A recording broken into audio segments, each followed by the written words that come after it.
This is Boris. You have landed in Pakistan? Yep, amazing. That Sunny is really something. She is genius. I've not seen her for quite some time. She is well? Pretty good. A lot, sunnier than she used to be for sure. Like day and night from when I first met her. That was a difficult time, yes? But I'm glad she's better now. It's a good thing I got to her when I did. I used to not like thinking about all the stuff that was going on then. But now I kinda miss those days. Sadness is not like the ocean. Someday you can drink it all up. It's a Russian saying. People, they always try to beautify the past as a way to cope, yes? But I know it was not easy for you. I'm sorry for all the trouble. Nah, I wouldn't have gotten her out without your help. Pretty wild to think that was my first job with you, huh? Duh. Certainly I was not expecting to work with you for so long. I remember how surprised I was hearing about you starting Maverick. Well, I could not just abandon the PLA. Really, I think I was more surprised you decided to join us. Yeah. Well, you caught me at the right time. I didn't exactly know what to do with myself. You know, Boris, I think Sundowner was right in a way. Killing the Patriots wasn't enough to end war. It didn't create this big, happy utopia. But you know what? Seeing Sonny doing so well makes me damn happy the Patriots are gone. Yes, I can imagine. You saved many lives. But now here we are, all over again, huh? Indeed. My apologies for putting you through all this. I knew what I was in for. Raiden out. Raiden, our enemy has multiple options for striking the president in Pakistan. At the base after landing, while in transit within the country, during the meeting. But if Sundowner's right, they're gonna strike within 3 hours after you killed him. Which means they're either gonna attack Air Force One, or they'll wait until he lands.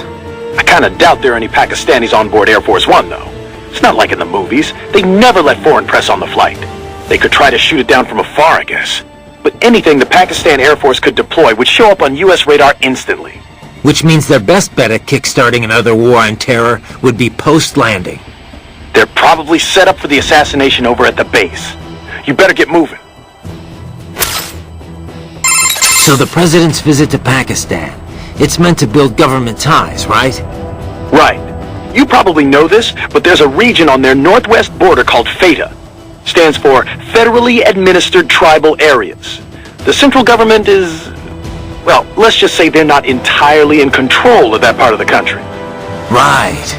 It served as a base for all kinds of armed groups over the years. Uh-huh.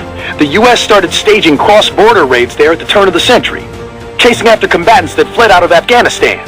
The Pakistan armies tried to work with the US to confront them from both sides, but that only escalated anti-American sentiment within the FATA.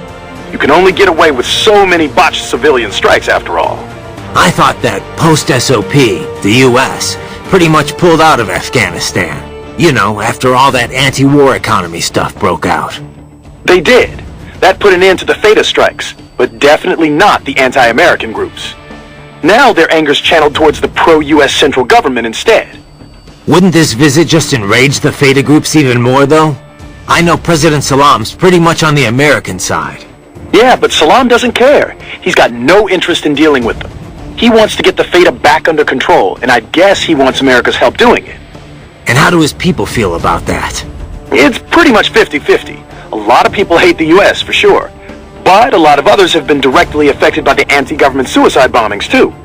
There's definitely some deep-seated support for helping the US, but only if it means ending the violence once and for all. Sounds like we could see civil war here any moment. What about their intelligence bureau, the ISI? How do they feel about all this? They haven't commented, publicly. People are always saying how much bad blood there is between the ISI and the civilian government.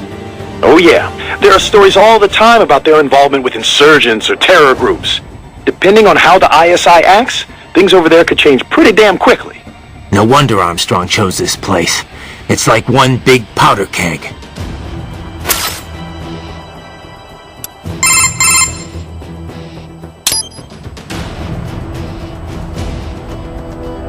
So there's one thing I still don't get. If World Marshal's making it look like Desperado hacked their cyborgs, wouldn't that damage their reputation?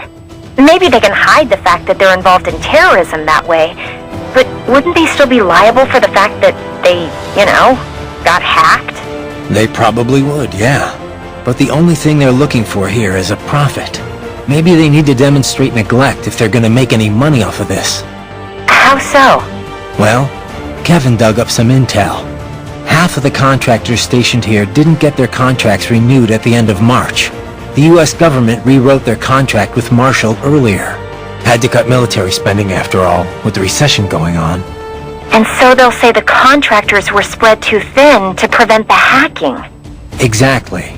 And that'll only encourage the army to boost their Marshall headcount. I can't say if the military's directly involved in this assassination attempt or not, but... Well, what happened to the contractors they laid off? Who knows? Hopefully they found work.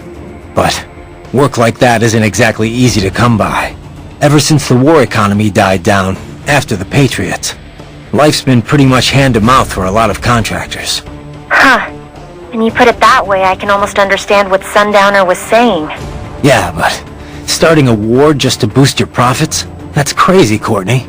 If there's no work for contractors out there, it's time to find another industry to work in. Not that I have any right to say that, but... Oh, come on, Raiden. Maybe you like to fight, sure, but you're not that... twisted. Yeah, well, in any case, I better get to work. Raiden out. What's up? No? Did you need anything else? No, guess not. Just wanted to hear the sound of your voice. Oh, save it for your wife, Raiden.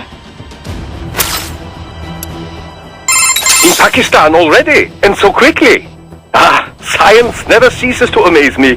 When it's for peaceful purposes, you mean? Well, yes, of course. Of course. I must say, though, the engineer behind that RLV craft looked rather young to me. Yeah, a gifted kid, you might say. I would love a chance to meet her sometime. Why? What would you say to her? Oh, I don't know. It's always just such a stimulating experience. Speaking with scientists from fields other than mine, that is. It often leads to all sorts of new insights, new ideas to work with. And speaking of that, I have yet to meet Dr. Emmerich, too. I doubt you two would get along, actually. Oh, you think so? Anyway, how are the brains doing? Oh, just fine. Safe and sound in Mexico. Now I just have to get them loaded and en route to Germany. Of course, the real challenge will come after that, I suppose. Yeah. We'll get there when we get there. Indeed. Indeed. Do be careful in the meantime.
that?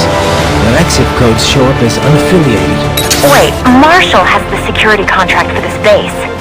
Why would they have their cyborg set to the same illegal exit code as Desperado? It's evidence against them. No, it's their alibi. They're making it look like Desperado hacked their soldiers on sight, because everyone knows Desperado has a contract with... The Pakistani rebels. But if we go public with the Desperado-Marshall connection... Won't matter. Not when they've got this nice big foreign threat all cooked up and ready to serve. The media and the public won't be able to resist. Remember WMDs in Iraq? Damn it, you're right. It's another slam dunk. What about any humans on the base? Marshall only handled security. Dead, most likely. Or brain-jacked, if they needed them to keep up appearances. They'd never publicize what airport the president was flying into. Not in this region. And almost no one would have access to an outside line for security reasons. It wouldn't be difficult to keep things hush-hush. At least until Air Force One arrives. I'm heading for the control tower. If I can destroy the antenna array, the US military will know something's wrong. Good idea. Be careful. Sam's gone, and I blew the winds of destruction away. I'll be fine.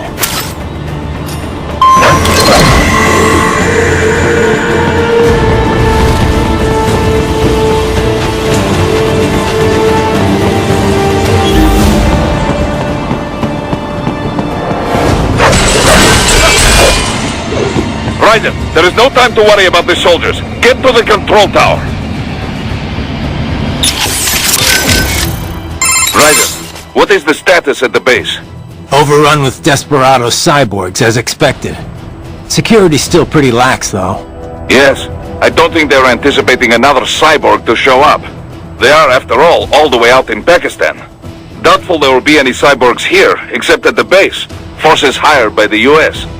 And more doubtful they're expecting a cyborg to drop in at Mach 23. Yeah. Still, they've got to know I'm here. Sam was smart enough to figure out that I'd take that launch vehicle. Yes, but they couldn't have sent backup to this base within 3 hours after Sundowner died. Perhaps they could have arranged it so the plane was scrapped if Sam died. But if they already occupied the base, then there is no longer any canceling out. Probably not. Which means we've pretty much already won. Sam's dead. The winds of destruction, too. And none of their standard cyborgs or UGs have a chance against me. No, certainly not. Though I wonder who is behind this operation anyway. Not Armstrong? Well, yes, but who is running things at the base? The Senator would never be there himself. But this is too elaborate an operation to direct remotely. Yeah. No amount of network tech could take the place of a command structure on the ground. Gotta be someone else from World Marshal, I guess. A cyborg, perhaps. One with specialized combat body, like Sundowner and the others. I do not mean to alarm you, but use caution. Yeah. Copy that. Raiden, there is no time to worry about the soldiers. Get to the control tower. Hey, Raiden? You know, Sam, he looked almost happy. Yeah. Crazy bastard. He put everything he had into that fight. Wanted to kill me so bad. But once he saw how the fight would turn out, it was like the thought made him smile. Of course, I guess if he didn't mess with you in Denver, you wouldn't have... Well, you know. Monsoon would have killed me. I would have never lived to fight Sam. So why'd he do it? Did he think he'd break you for good? Who knows? Maybe waking me up was his plan all along. Yeah, I don't know. But there was definitely something going on. He had plans for you. Guess now we'll never know. Yeah, he's gone. But I'm not. And there's still work to do. What do you think President Hamilton's trying to accomplish with this visit? He had to realize it'll rile up Pakistan's anti-government groups. Hard to say. He could be trying to rebuild America's image with the Pakistani people. You know, pledging financial support and all that. But is President Salam looking for military support? I kind of doubt most Americans would be willing to fund more of that kind of effort. There's a lot of strong sentiment against the war economy, especially now that the Patriot censorship is dead and gone. Besides, the recession's got a lot of people looking to cut the military's budget. True, but nobody wants to be soft on terror. I mean, One incident's all it takes to make the pendulum swing the other way. One incident? Just like what Armstrong's got in mind. Another possibility is that Hamilton's visiting just to test the waters. You know, see how the American and Pakistani people respond. Hamilton is a pragmatic guy, to put it nicely. To put it not so nicely, he'd strip naked and dance on his desk in the Oval Office if he thought it would boost his poll numbers.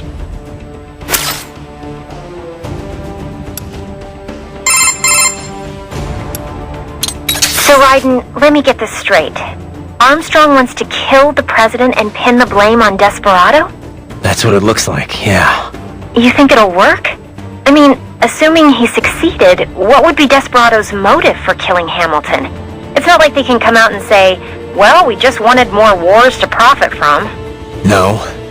The only alibi I can think of for them is that their client set them up. The Pakistani government's on friendly terms with the US right now. But a lot of people aren't so happy with them about that. There are tons of anti-government groups in this country. Any one of them could have an interest in killing the president. And Marshall wants people to think that one of these groups hired Desperado? That. Or maybe they're setting it up so this is all linked to the coup in Abkhazia. That was headline news in the West. Desperado's name was in the media all over the place. Yeah, the angle was always Desperado's shacking up with yet another anti-government force. Pakistan's got a lot more than just a bunch of random anti-government forces, though. Like the ISI, the Intelligence Bureau. Anyone who watches the news knows how shaky their ties are with the civilian government. You think they'll have the ISI be Desperado's client? Well, I'm sure the ISI would deny it. But it's not like simply issuing a denial would stop anything. Remember Iraq? Yeah, I've heard all the rumors about the ISI's involvement with terror groups. If Hamilton dies, the US can join the Pakistani government, declare war against the ISI. And there's one big difference between Iraq and Pakistan. Pakistan does have WMDs. Nukes. But that was just a couple of tests 20 or so years ago. They can't reach the US with... I'm not talking about firing an ICBM at the US, or unleashing a Metal Gear. All they have to do is remind us that the tech could fall into terrorist hands. Oh, yeah. That'd be enough to scare the entire country, I guess. Yep. Scare them enough that the US would have to do something. And then the war economy would come humming right back to life. No patriots required. Christ. All right. I better move. How's it look inside the base? Firmly in cyborg hands. All human soldiers are either dead or have been brain-jacked. What are they doing in there? Patrolling for intruders. In other words, you. I bet they're nervous. Probably weren't expecting me to be here. Let us hope so. I doubt they wish to create a large commotion at this point in time. Should things seem awry from the air, or the ATC tower goes offline, Air Force One will most likely opt to land elsewhere. Well then, what do you say we make a large commotion? I'll fight my way to the tower. Roger. Continuing with reconnaissance.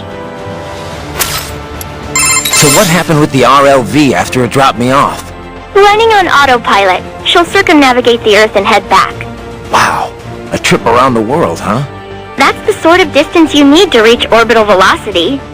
She had to lower her altitude pretty drastically to drop the landing craft. So getting back up for her was a pretty rough trip. Rough? How? In terms of damage to the craft, I mean. Running in ramjet mode helps conserve fuel a lot, so she's good there, but yeah. Sorry about that. Oh, no. All in the name of peace, right? Besides, it made for a good load experiment. I'm kind of surprised it actually worked, actually. What? Oh, I'm just teasing. Don't be so serious. So what kind of engine is this LACE thing? It's short for Liquid Air Cycle Engine. A LACE uses liquid hydrogen to chill and liquefy the oxygen in the air. The reaction between the liquefied hydrogen and oxygen creates propulsion. On this RLV, the LACE is combined with ramjets for maximum efficiency. Once the solid rocket boosters lift her off and bring her to Mach 3, she switches to ramjet propulsion mode. In the meantime, she's taking in and liquefying oxygen from the air. Once there's enough, the LACE is ignited. If it wasn't for that hybrid engine, it would have been pretty rough for an RLV to pull that trick that it did. You know, lowering its elevation just long enough to drop a landing craft. Well, I'm impressed. If it wasn't for you, I'd still be on your side of the world. And I wouldn't even be here if not for you. Don't forget that, okay? A lot of people appreciate what you've done for them. I'll try not to.